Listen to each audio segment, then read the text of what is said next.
multiple times, a good friend and an absolutely wonderful colleague. So thank you so much for joining us, Dr. Kumar. It's a pleasure to have you. Thank you so much for that wonderful introduction. I'm honored to be speaking with a group of physicians who care for children and are passionate about equity. And I really want to give a heartfelt thanks to Drs. Jorge Ganem and Neha Shah for inviting me to present today. I have nothing to disclose, but I do have some guidelines that I'd like you to follow. So I encourage you to share. I've played a role in social media. So I have some guidelines. So if you see slides with the like no sign, please do not post those or share those on social media. I respectfully ask you to share everything else if you're interested in sharing, but those ones I respectfully ask that you don't. I recognize that we're all busy, so please take a minute to scan the QR code to get a copy of my slides. I will also share a PDF of my slides with Carly afterwards, so she has them. And also, so this QR code should take you to a Google Drive, which also has a lot of the key articles that I'll be discussing today. So you will have all the resources as PDFs for you. So our objectives today are to review the elements of a message, to develop a message for your projects, and to discuss avenues to share your messaging. So I wanted to just get a sense of what forms of media you all have used. So please share in the chat all the media forms that you have used in the past, whether it's print media, so publishing in scientific journals, or publishing in op-eds in newspapers or news magazines. If you've published in society publications, I happen to be very passionate about that area of publication, or medical news blogs such as Doximity or Medscape or MedPage, or which is now affiliated with Kevin MD. If you all used to read that page or blog or still do. If you're active on social media, there's a lot of text social media like Facebook, Twitter, the new Threads app through Instagram. There's also visual social media, Instagram, and YouTube, and oral social media through podcasts. If you do use one of the social media platforms or you do blog, please take a moment to enter that information into the chat so we can all follow you.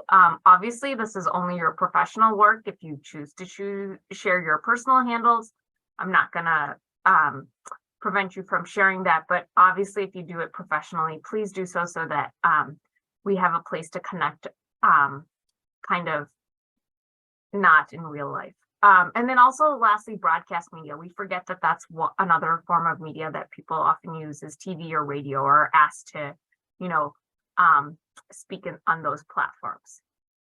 So let's talk about crafting our message. There are three key areas that we're going to focus on. The first is our content, right? So what makes an article newsworthy? We ultimately want our messaging to be newsworthy. So what is it that makes an article newsworthy?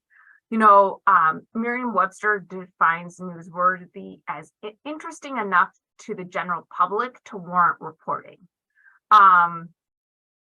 So what do you all feel some attributes that make an event newsworthy or make a project that you're working on newsworthy? Recently, one of the leaders from Advanced FHM was featured in a news media article in Cincinnati, and people were really interested in the work that she did. Great job, Dr. O'Toole. I read it as well. Why did they choose her? What was newsworthy about that? So so what are some attributes that you went over in the pre-reading that kind of spoke to what was newsworthy or what you would want to draw attention for? Please feel free to put them in the chat or unmute yourself and share them.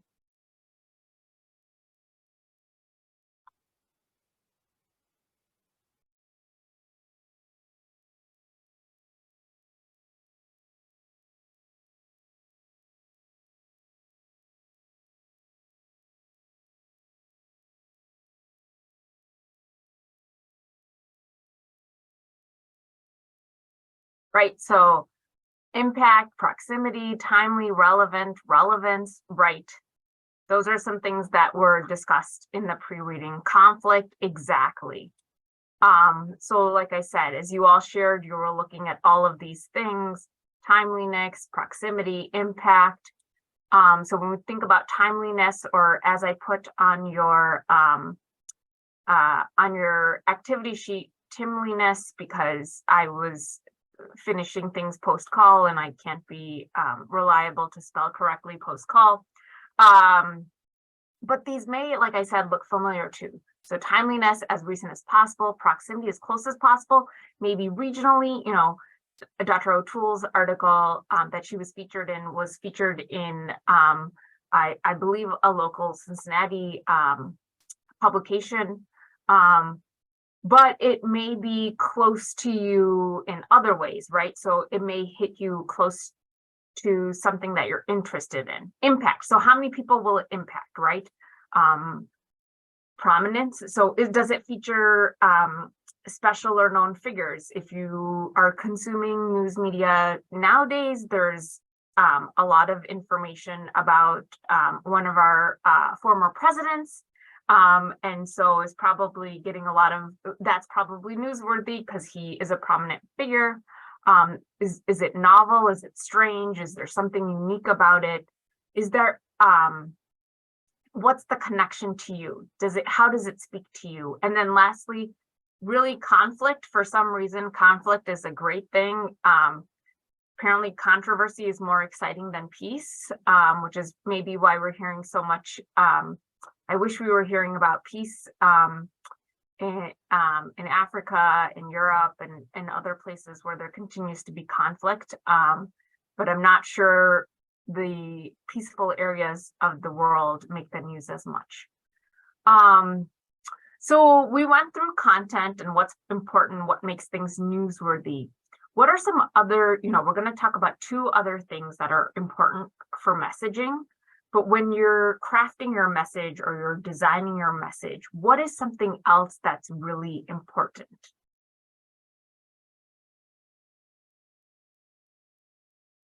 When I was working on this talk, I gave parts of this talk previously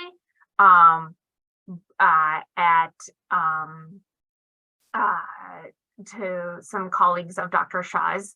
And I tweaked it a little because I was going to be talking to all of you who maybe are looking for something different. So what was I tweaking towards? Equity. So I was tweaking towards the audience, right? Oh, yeah. Right. So I had the pleasure of speaking with a bunch of wonderful pediatric women physicians at, but you guys are, I would say individuals who identified as women. You guys identify, I think, have a broader identification. So that's why I was tweaking to the audience. So knowing your audience is really important. And as you know, so you want to make sure that your intended viewers or consumers of the product or of your message really know what's going on. And that audience can be defined by age. Maybe the messaging towards our adolescent patients is different than the messaging that we provide towards the parents of adolescents, right? Because maybe they consume what we're sharing with them differently. Maybe it's the place, right? So or maybe it's our shared interest. We're all pediatric hospitalists, I believe, and so we all have a shared interest in pediatric hospital medicine. We're all really interested in equity, and so that's also a shared interest of ours. To give you an example, as Dr. Yanna mentioned, I'm the pediatrics editor of the Society of Hospital Medicine's The Hospitalist.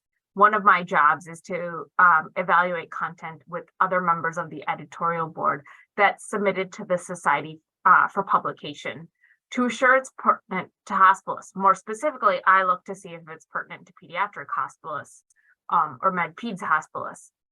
But there are many times that we have received content that is like gets into the weeds of oncologic care or gets into the weeds of something else that maybe isn't relevant to our publication's audience, which is hospitalists. So for us, when we look at messaging or what we're going to share with our audience, we always make sure that our audience is the focus of our discussion. And so that's really important when you are crafting that message. And then the last thing we're going to talk about is format. So you want to craft your message and you want it to follow a format.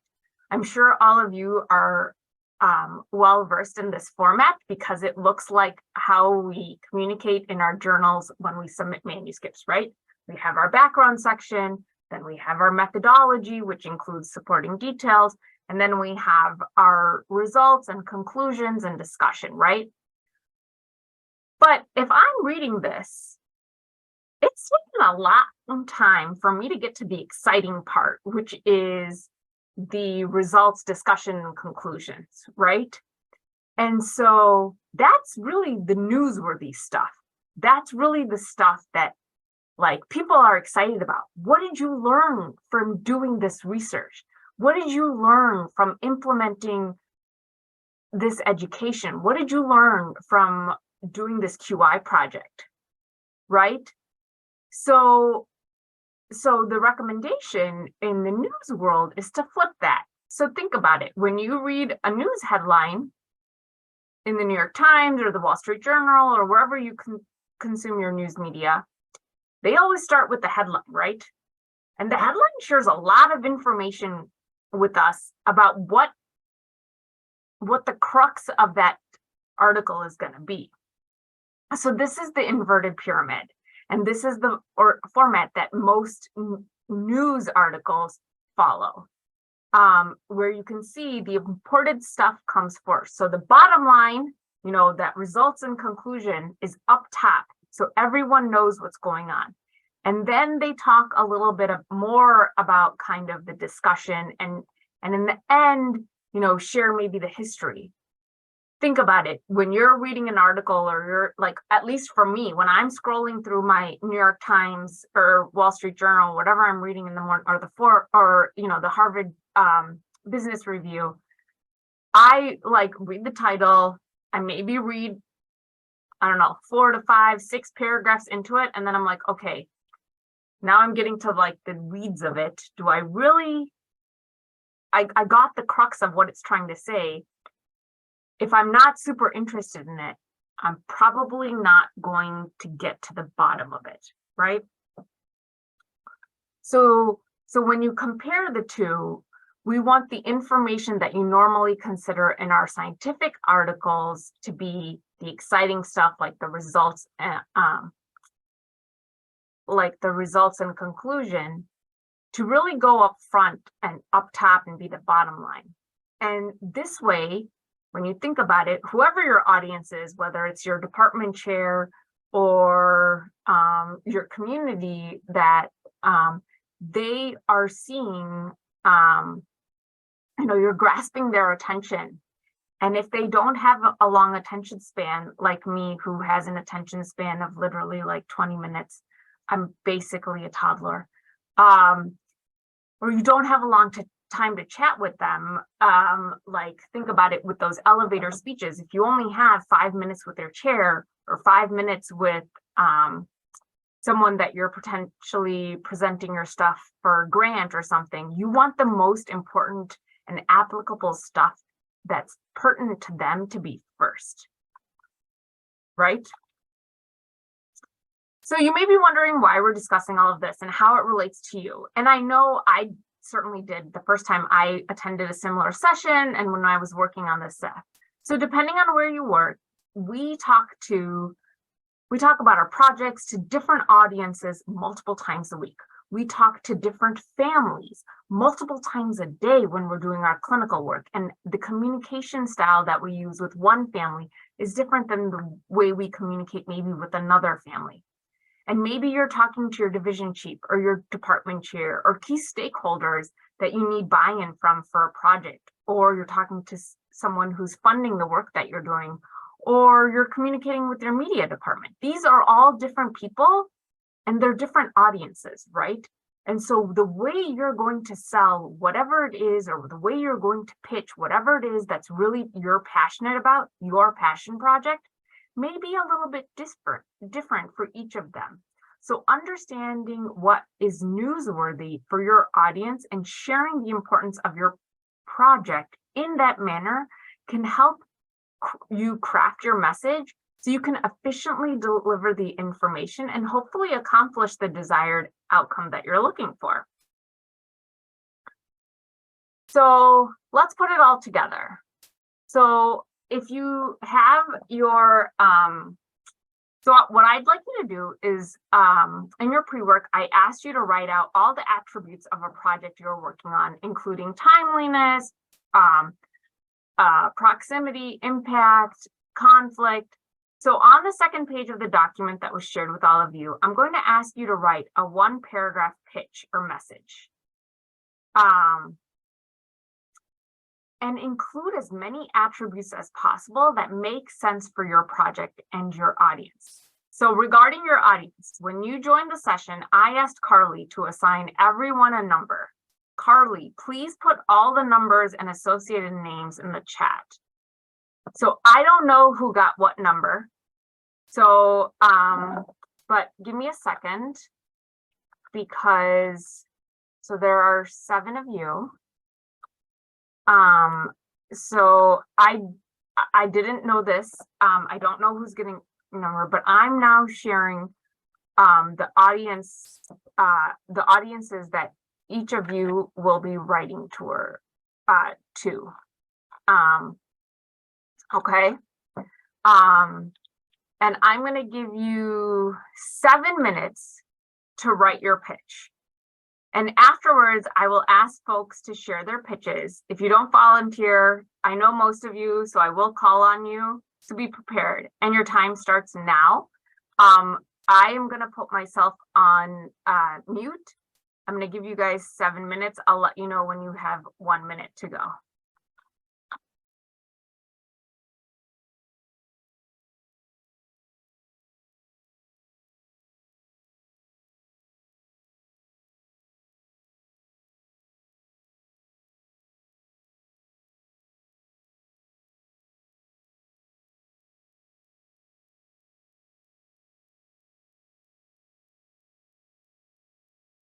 And I just shared a pointer slide. So if this helps jog your memory, feel free to use it.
We all have 1 minute remaining.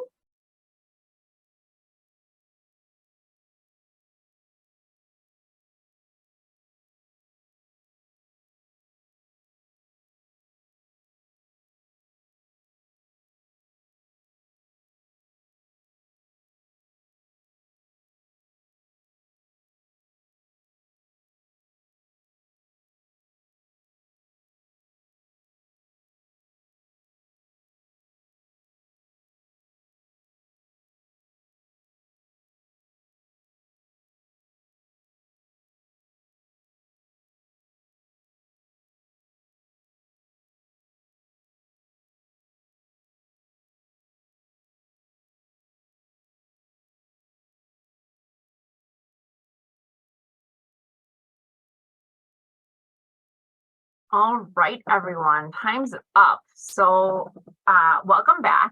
We have enough time maybe for at least 3 people to share their pitches. When you do share, please share your name, your institution, and the audience you were assigned before you start sharing your pitch, just so that we know how well you met it. I'm really was intrigued. You guys didn't actually, there weren't enough of you to like make it down to my like juicy audience members. Like I had the US Women's National soccer team on there. I had I don't know, some other people on there. So but whoever would like to go, feel free to share your pitch, and let's see if we can count and think about how many attributes everyone's able to get. So who would like to go first? I think Jorge got Hollywood executive producers. I really would, whenever I do this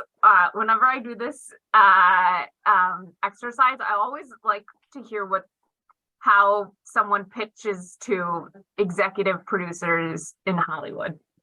I can sort of Medicine. give it a shot. Put medicine or equity to that. You ready? Yes, let's go. A baby is in the local hospital and is not breathing. A team of doctors and nurses is working very hard to help the baby breathe. The team tries to use a breathing machine to rescue the baby, only to find out they are missing a key piece of equipment. Oh no, what will happen to the baby? This is a true life story. It could be happening right now in our local hospital to a child in your family. What can we do to prevent this scenario? The pediatric team at Riverbend is embarking on a project to ensure all respiratory equipment is up to date and appropriate for patients of all ages. That's as far as I got. All right. I think Dr. Ganem did a great job. I think he hit, the proximity. I'd like to see that movie. I just want to say. Yeah, maybe we can have Dr. Ganem between now and like PHM film it for us, and then he can share it with us at PHM. Neha is apparently writing the script now, so we're on it. So There's right, a so strike. we got proximity. We can't belong on do it the right now. strike line. Yeah, We got it's a strike. We conflict, can't do it right? right Like, now. how are we gonna save the baby? Like, this is a problem. He got timeliness. Like, this is a problem that's happening right now at your hospitals. And he made it exciting. He drew our attention in, right, with this like horrible scenario that's happening to the neonate. And the actual problem, what the actual problem is that we don't have a little piece of equipment when we put like a kid that has failed, say, high flow and is still requiring escalation interventions, and we transition them to CPAP. When we have kids under 3 months of age that we need to put on CPAP, but over say 28 days, like we don't have a little adapter for that in between group. And so it's like, yeah, we need to have it. And like, yeah, we just need to dramatize and be like, I would give the same spiel to the hospital, CEO and be like, hey, like, could be your baby. You don't want your baby not being able to put on this life-saving machinery. Well, he's going to really want to watch this thriller movie, The CEO of Your Hospital, right? Who got maybe a less thrilling audience? I have the department chair, Okay. Let's and I'm hear what happy. you Can have y'all to hear say. me okay? I'm Yeah. actually at a VA, and so it's really bad, but can you hear me okay? Great. Yes, the medicine side of med-peds. All Yeah, the girl. pediatricians just went, VA. What is that? Okay. We have a patient safety issue involving psychiatry patients holding in the ED. There was recently a bad outcome for a patient in the emergency department who was awaiting an inpatient psych facility acceptance. He'd been there greater than a week and had signs of neuroleptic malignant syndrome that were missed. This is an ongoing issue because we are seeing an increasing number of patients in the ED holding for psych facilities. Our ED providers are not hospitalists or uncomfortable with the day-to-day care like hospitalists provide, reviewing meds, etc. We're proposing that if patients are held greater than 24 hours, they are admitted to the floor for hospital-level care. This way, the patient's being seen by a medical team daily to review all of those issues. There's concern that it will make them more difficult to place. However, we can document their medical stability daily to help placement. Also, our psych providers will actually see them if they're inpatient as opposed to the emergency department to help manage acute issues. Great job. So what did we hear in there? We heard about, you know, the timeliness, right? Like this is an issue that is truly impacting patient care, right?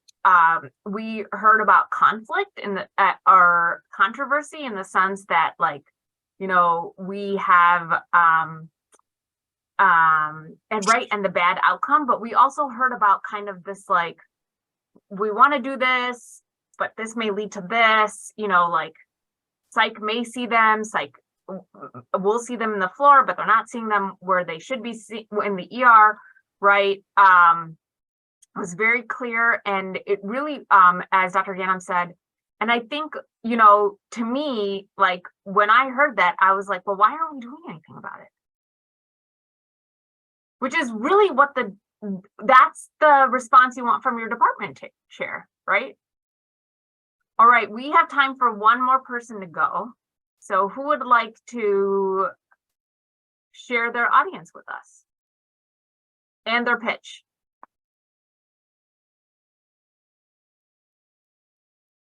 I can go.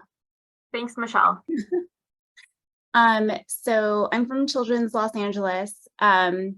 My audience was a group of British tabloid writers.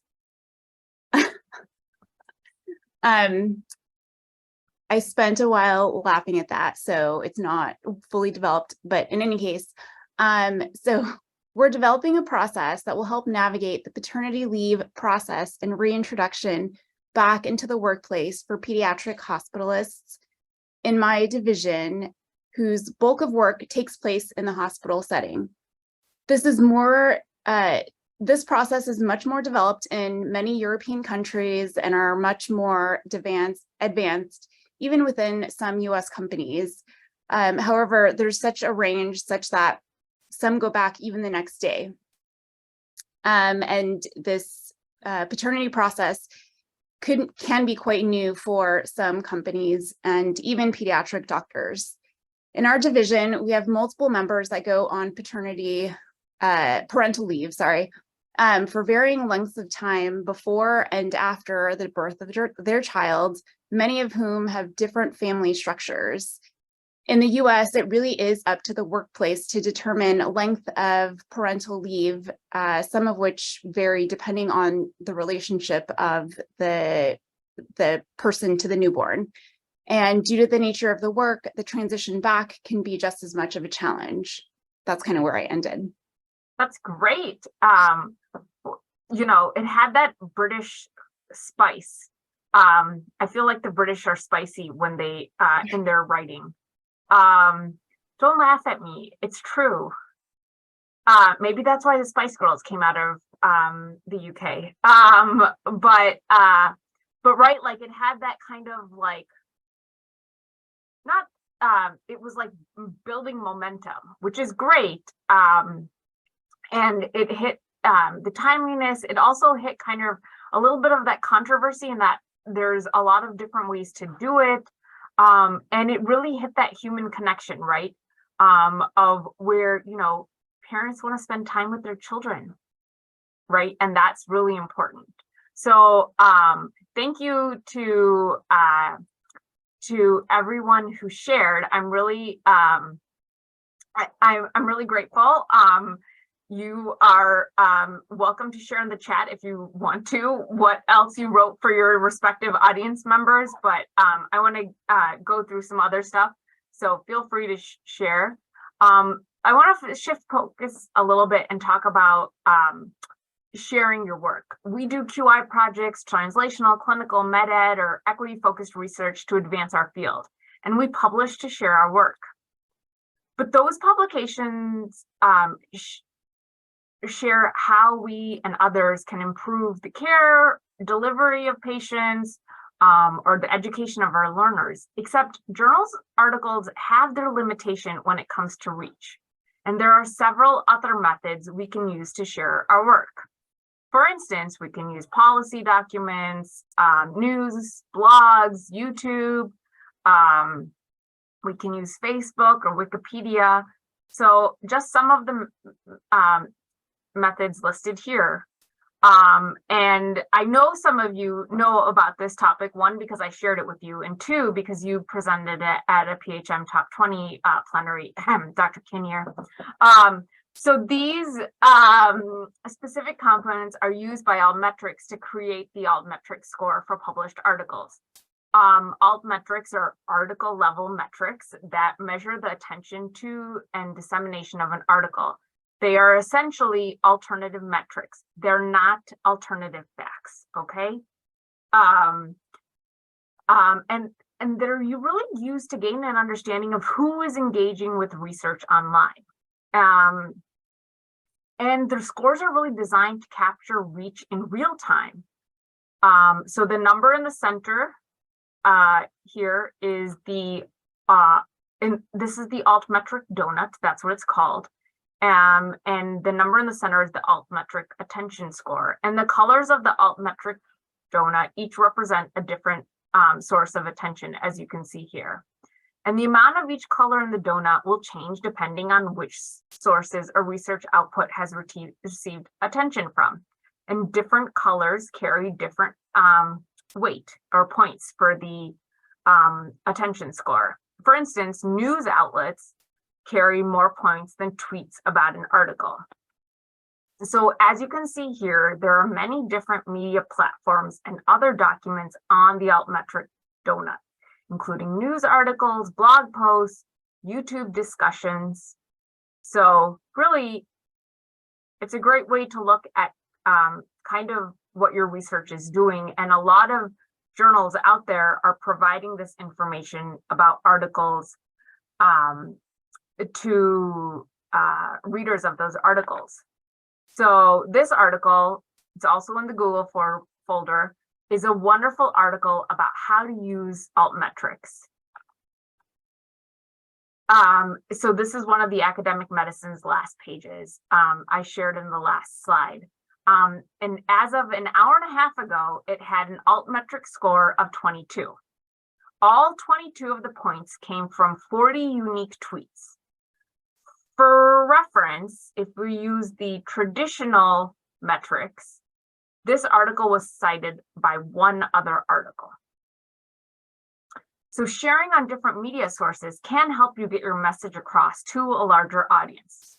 So the next time you get an email that says, congratulations, your article has been accepted, and we should all be celebrating these moments, we should really take some time to enjoy that congratulations, but then follow the steps to this, follow the steps in this academic medicine last page, which is also in the Google Drive. This goes through how to use media to promote your work and provides some tips on how to leverage your hospital and the journal that that is going to be publishing your article or that accepted your article to help with the promotion. So how do you get a higher alt?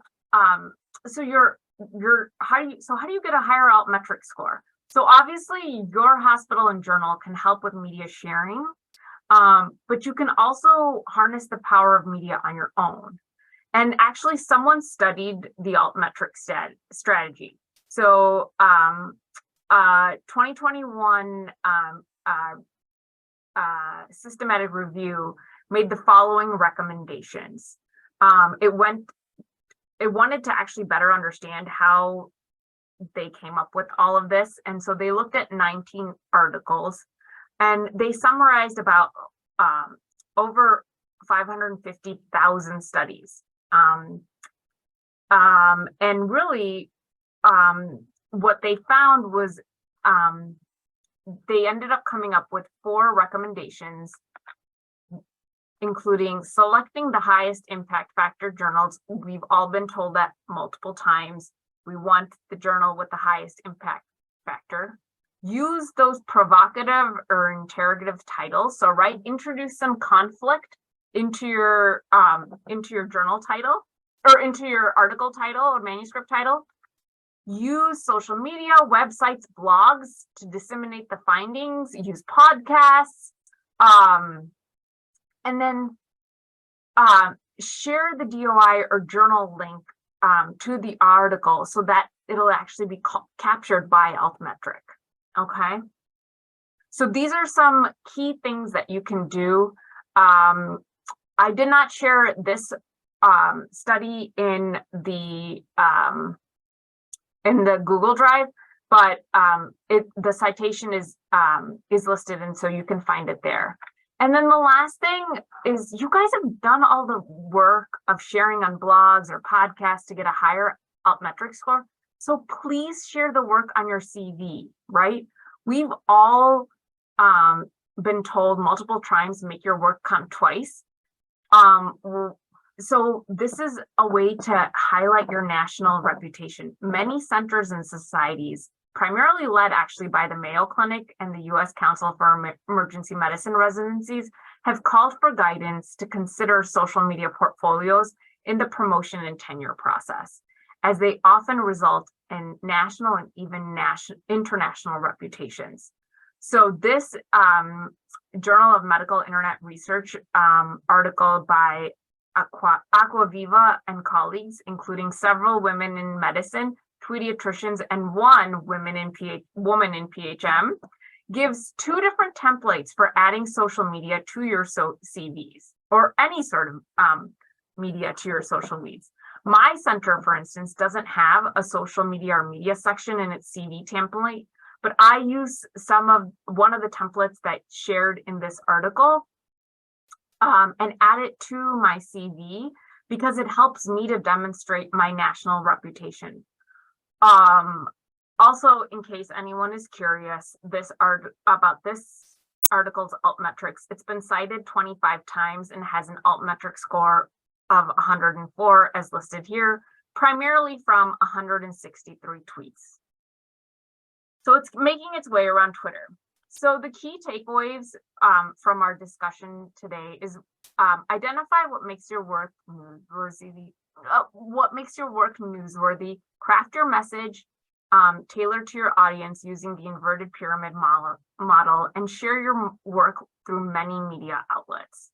I'd like to take a moment to acknowledge Drs. Allen, Chua, Gale, Patel, Ramos, Shanklin, and Chu. Some of the content presented today was taken from content that I've previously presented with all of them.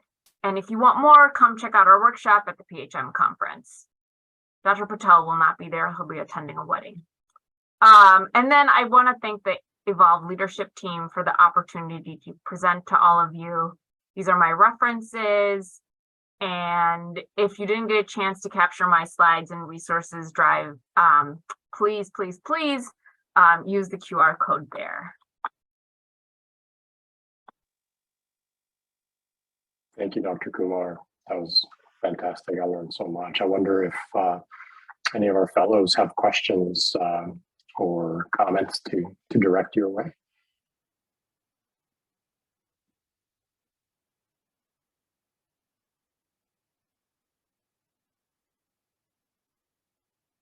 I am curious. First of all, that was fantastic. Thank you so much.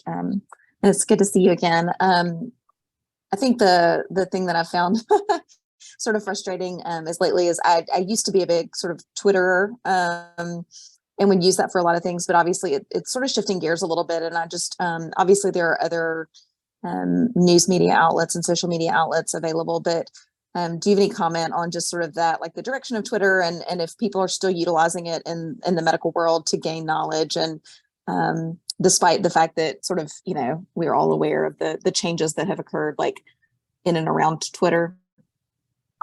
That's a really good question.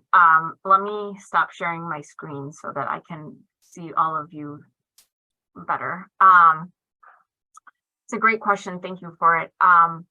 I think that one of the things that came out of like the med Twitter revolution, I think there was a lot of, you know, it existed before the pandemic, but it really during the crux of the pandemic was where people came to share information, but also to feel a sense of community. And I think that's what you're speaking to, Alicia, right? Is this sense of community that occurs.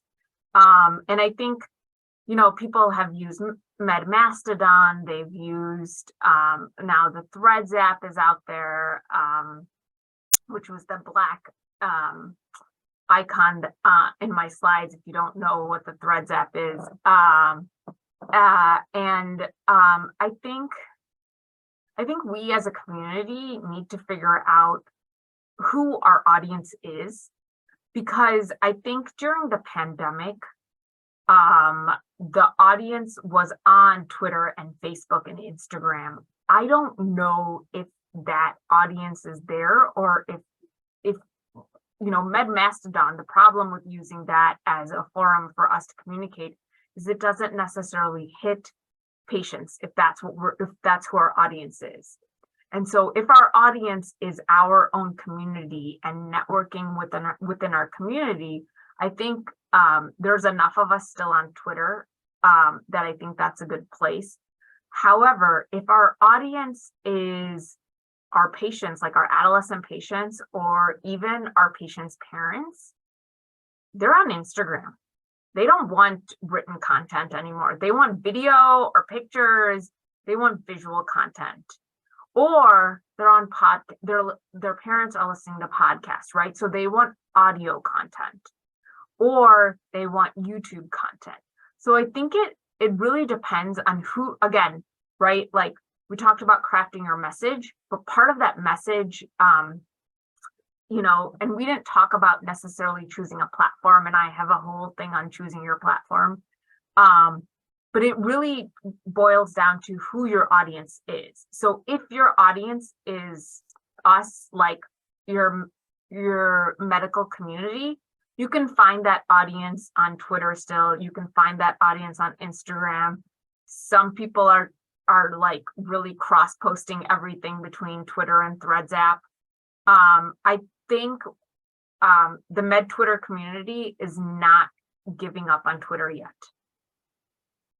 But again, recognize who your audience is and where you're going to find them. I hope that answers your question.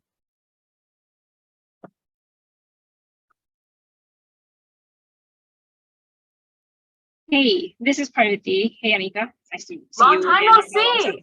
Long time. What's up? The other So, Dr. Kumar, right? Didn't we have a patient call you that? yes. So we have some history. Me and Anika, we worked together at Penn State together for like 2 seconds, not like 2 years, I think, before she split ways. And so we were like, oh yeah, you like the other Dr. Kumar? Yes, I am the second Dr. Kumar. So anyways, I'm going to put myself out there like I usually do. I am overwhelmed. And clearly I'm not on any social platform. I used to be on Facebook like 15 years ago, maybe, I think 10, 15, 12 years ago or something. And then I got off of it. And since then I have just stayed away from everything. I personally don't believe I'm missing out on a whole lot, because clearly we have made the way back and forth and we're like, oh, maybe we don't need it anymore. So I don't feel like I'm missing out. But is it okay that I mean, I guess I'm not asking permission, but I'm like, it's still okay not to be on a social platform, right? Absolutely. Yes. Okay. I didn't share with you guys in the slides, but I take every year, so during conference season, I'm pretty active on social media. And then when conference season stops, I'm like, okay, you're not going to see me on social media for like 6 months or 2 months or whatever. And I think you have to do what's right for you, right? So social media is not a necessary requirement. The reason I was talking about social media in that form, you can share your work, the great work that you're doing, by reaching out to your media department at your center and say, I'm doing this great work. I just published this study. Do you know of a podcast that would be interested in hearing about this? And they can do that work for you, right? So they can help you do that. And so, they can help you find that. And so using them as a resource, and also I didn't put my professionalism on social media slides in this because it wasn't really a social media talk, but there is some professionalism that exists when it comes to social media, and you need to follow your institution's guidelines. And so going to your media or communications department and saying, I just published this article. I'd really like an avenue to share it. Do we work? Is there a podcast affiliated with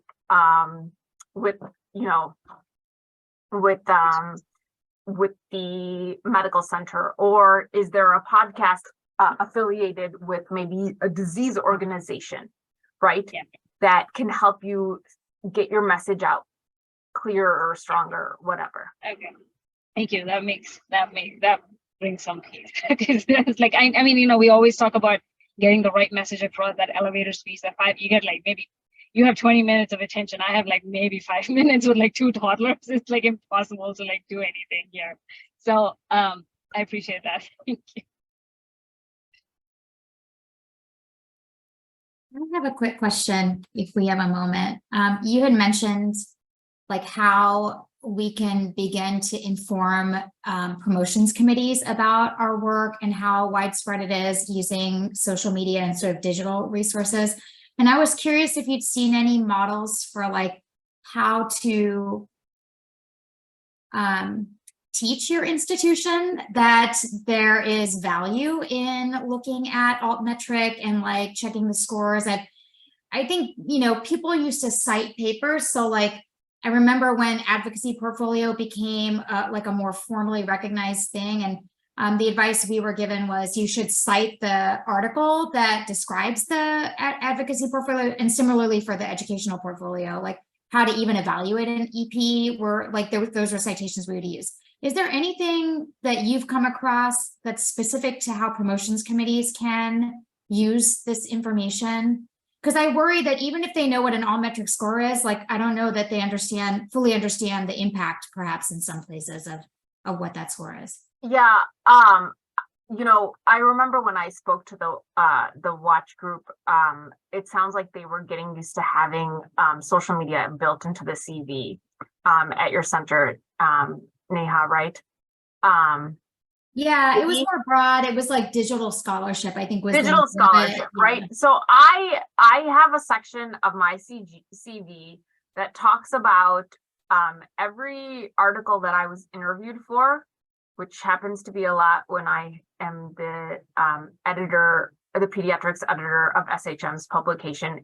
Every time I've been on a podcast, every time I have been an expert for a Twitter chat, I know that most of the people who are reading that don't understand that, but I will sometimes, I am preparing my dossier for promotion. I was supposed to do that by now, but I decided to break my left fibula, so that didn't, just decided life was going to happen first, and then I'd go up for promotion. But I do, one of the things that I have done is just included,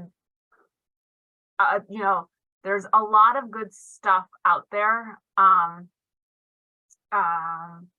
There's a lot of good stuff out there, and I throw that in there just so that people understand that, this is leading to my national notoriety. It may not lead to necessarily the alt metrics in the sense that, like, you know, social media is great or whatever, but this is what's impacting my national reputation, right? And to your point, Ben, like I would argue it actually doesn't give tweets that much. So like if you have a policy paper that cites your article, that has like a ridiculous amount of points versus a tweet. So if there are 40 tweets, it comes down to about 20 points. So it's about half. But I'm just meaning like the vast minority of most people's work will ever get cited by policy or picked up on the news. And yeah, like I'm mostly in the med ed sphere, right? So I don't do a lot of clinical work, but like that never happens. And so the people who get all the big altmetric scores in med ed are the people with big Twitter followings, and they tweet it and then everybody retweets it. And I had a paper that had an altmetric score of 400, not because it got picked up, but because for some reason it caught fire on Twitter in Mexico. It was tweeted all over Mexico. It touched a nerve there somehow. And I think that's maybe it's different in clinical research, but I'm not saying it's a bad thing. It can also elevate people who otherwise wouldn't be recognized. I just think that, you know, if you have 40,000 followers and you tweet something, it's going to give an altmetric score, which is then going to, you know, it's almost like a tautological loop. You're going to get attention because you have the eyes to give it attention, kind of thing. My reason for bringing it up was not to say we should all be on social media. My reason for bringing it up was to say you can get your, you know, academic work shared more broadly if you go beyond just the publication. If you go the extra step to reach out to your communications and media department, if you go the extra step to find a podcast that is interested in sharing your work, then your work is going to be shared more.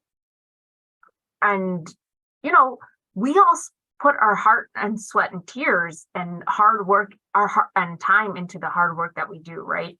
And so if we can make that go a little bit further, and again, you know, especially for people who are junior and just, you know, starting out in their careers, that altmetric stuff can actually impact and help them build that national reputation, which used to be like, which, you know, 10 years ago was pretty challenging to do, right? We didn't all have med Twitter to like network, right?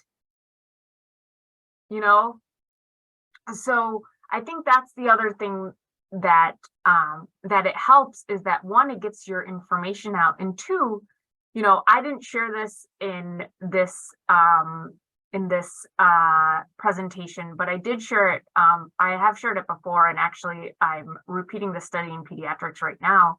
They actually looked at where our trainees are consuming their information from. A lot of it's coming from podcasts, you know? And so wouldn't we like the podcasts that are being consumed to have reputable data and reputable sources sharing or educating, you know? So, you know, I mean, I don't know about you guys, but none of my learners read textbooks anymore. What is that? You know, Thank you so so that's much. another way to think about it is, you know, in the med ed world, where are our learners consuming their education from? And is that coming from research articles, or is that coming from a podcast that they're listening to as they drive into work at, you know, 6 o'clock in the morning? Great point. Thank you so much, Dr. Kumar. It was really a pleasure to have you, and thank you for your expertise. And I really enjoyed that exercise. I think it's really, I'm going to try it too. I'm going to borrow it from you and try it. Just want to say thank you all for participating. For our fellows, I'm going to send an email a little bit later today, just giving more details about our programming on that Thursday, August 3rd for Leadership Summit. So be on the lookout for that. Okay. Thank you, everyone. Thank you, Dr. Kumar. Honored to have you. Thank you. Cheers.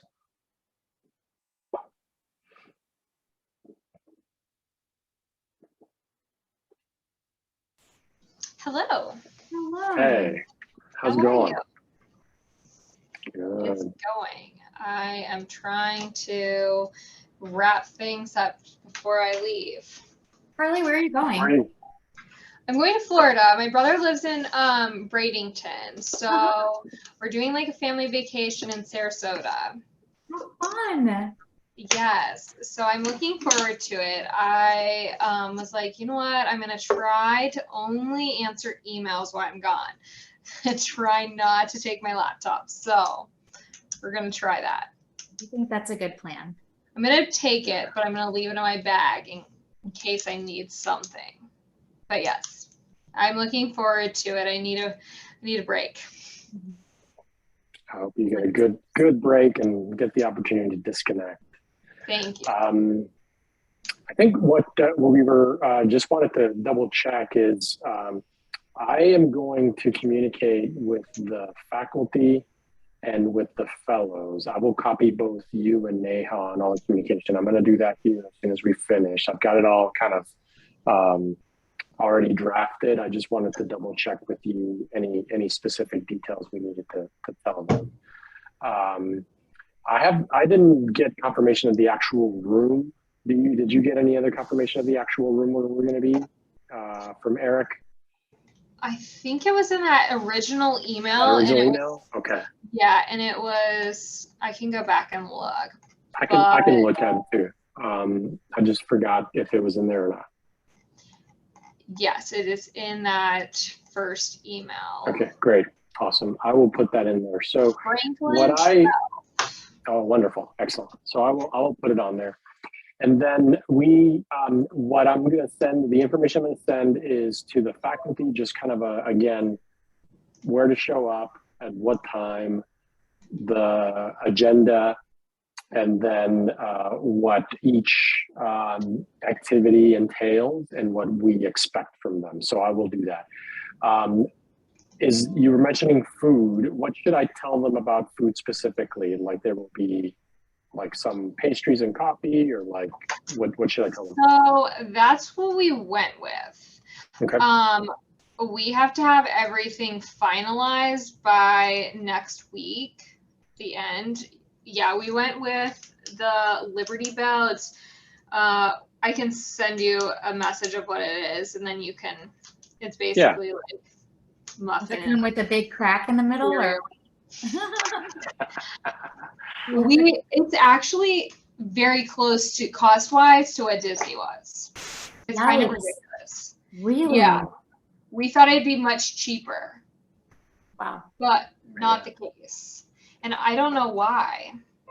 That's crazy. Inner city Philadelphia, that's why. Yeah. Well, that's true. We were like, oh, it'll probably be way cheaper than Disney. Nope. Well, thank you. I will share that information then in the communication that I send the faculty and the fellows. So I communicated verbally via telephone with or email with all the faculty that are going to be on that email. And so there's six faculty who are definitely going to be there. And then I think we have 2 of our fellows who are going to be there in person. And then you, Jen, Vanita, and Neha and I will be there for the last, maybe hour or so after we get done with our other duties. So, so for the food, I think it's going to be, everybody except Neha and I. If you really need a very strict head count. I was going to go with it's just per person price, so that's why I'm kind of like, but it's buffet style. So I'm like, I don't know if I say 10, you know what I mean? That some people aren't going to take like cereal and a muffin and you know what I mean? Yeah. So do I say 15 or do I say 10 since it is $40 a person? Yeah, so it's 6, 8, 10, 11. So I'd maybe go like 12, you Okay. know, and like then you have kind of like I would say you have a good buffer just in case, you know. And I don't know, since like you guys obviously go to way more of these, can you bring in coffee? Like if people were walking in with their coffee, because I feel like that's a way that people would, I mean. Yeah. Okay. Yeah, you can, yeah, you get your, most people come in with their own whatever they can, whatever drinks, Okay. water, coffee. Yeah. Okay. Okay, so I'll put that in the info. The other thing that we needed to just clarify is kind of how we're going to do all the activities. And so we had talked about before, we need to have a way to have a camera that's, you know, directed towards the panel of 6 faculty, that the 3 fellows who are going to be on a Zoom at home are going to be able to consume. And so we will need to have a Zoom invite for the, you know, the first activity, introduction through that panel. That's you know, a couple of hours is what the allotted time is. And so, and then afterwards, after a 15-minute break, we're going to have those one-on-one faculty and fellow sit downs. And right now I have them as 2 sessions, about, you know, 45 minutes each. And so if they're in person, they're just going to sit at a table and talk. But for the fellows who are at home, we would just need to have like either an individual Zoom, you know, so either the fellow is already on a Zoom and then we log into it from a device at the site for the faculty, or we have everybody stay logged into the same Zoom, and then they just go to a breakout room of some sort. I'm not sure. Like, so we wanted to talk to you about kind of what you think would be the easiest, the most seamless way to do it.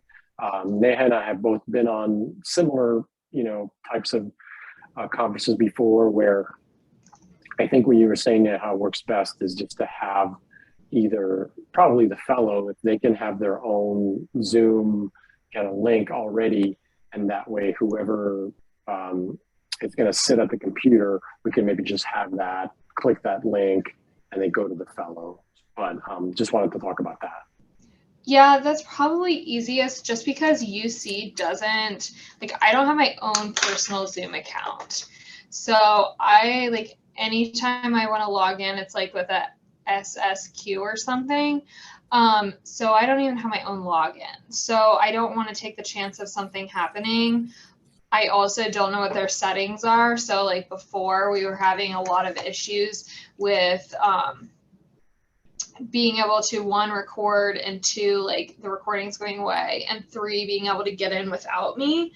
So I just don't want to take the chance of like that happening. So I think it might be best if everyone has like an individual one. So I don't know. What is your take on that? Yeah, I think we can do that. I will, in the communication to the fellows who are going to be virtual, I'm going to ask them if they have their own Zoom account from their institution that they can log in to, you know, just create a meeting for that time on Thursday, and then we can just put that link in the device that the faculty is using, and just have them log in and then connect with the fellows. Does that sound okay, Neha? Yeah, I think if they have an enterprise account or even the telehealth, they should be able to actually have their own personal meeting room. So when they launch Zoom, they can actually just copy that link. And I'm thinking like when they actually put their name on the Google Doc, it might be helpful for them to put the link in under their name. So then the faculty member will have the Google Sheet. Sorry. No, that's okay. the Google sheet pulled up. And so like the faculty member will just be able to read the name and then immediately click on the link when they see it there. What do you think about that? Yeah. And I'm sure there's like some pretty simple instructions on how to do that, that we can provide. In fact, I can just try to do it right now. Like I have my Zoom app open, and on it, if I say new meeting, it allows me to have a link. Yeah. Awesome. So I can ask them to do that, and then that way the link will be, put the link in the Google Sheets, and that way the faculty can just join you by clicking the link. It's definitely easier to get it from the 3 fellows than to get it from all the panelists. So yeah, because they're going to be sitting there and at home, and so all we would have to do is have the faculty sit, click the link, boom. You know, yeah, we could have the Google Sheet open. They will have to like log out of the Zoom that they're in the main meeting and get into their personal room. And so I think we can help to shepherd all that. Yeah, that sounds good. Okay. That sounds good. Okay. And then I think from my perspective, I can send all the communication and confirmation and all that stuff, and I'll just copy both of you. And then if you see anything, Neha, when like if anything comes up, you know, Neha and I can probably troubleshoot next week and making sure that looking at the Google Sheet, making sure that links are there and everything. Yeah. I'll be online, Jorge, because I know that there's I have a few things going on. Yeah. Yeah. I will, I'll be here. I'm on, you know, I'm working. And so I have a good, I'm able to respond. So, Carly, the other thing I'm going to do is I'm just going to ask everyone for their bio sketch and for a photo. And I'll just be kind of asking them to drop it. And again, I'll ask them to send it to me and to you and Neha, and that way we can have it be also shared with the fellows. That way they can know ahead of time who's who, and we don't have to spend that much time during the introduction. We can just have the speakers say who they are. And then also that'll help the fellows kind of choose who they want to sign up for office hours. And then Jorge, remind me, are we are not going to be in that, right? So we can help to manage and navigate some of the stuff. Yeah, the faculty from the panel are going to be the ones that are office hours. Right. And so all the rest of us, you, me, Carly, Vanita, Jen, if we're all there, we could help them kind of click the right buttons if something's not going on. Just do FaceTime or something. Yeah, for seeing people going like, what do I do now? So yeah, we can be there to guide them. Carly, thanks for checking with Jen about the swag and the stickers and stuff, because I think, you know, hopefully at the Wednesday night dinner steering committee thing, we can have a conversation about fellowship future, because I'm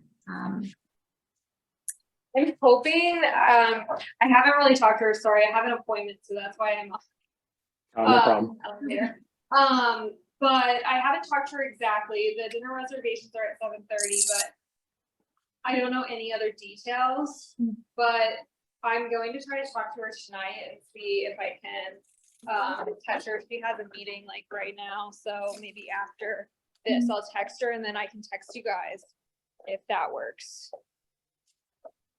Or I can just email you, whatever works best for you guys. Yeah, it's fine. Whatever's easy for you.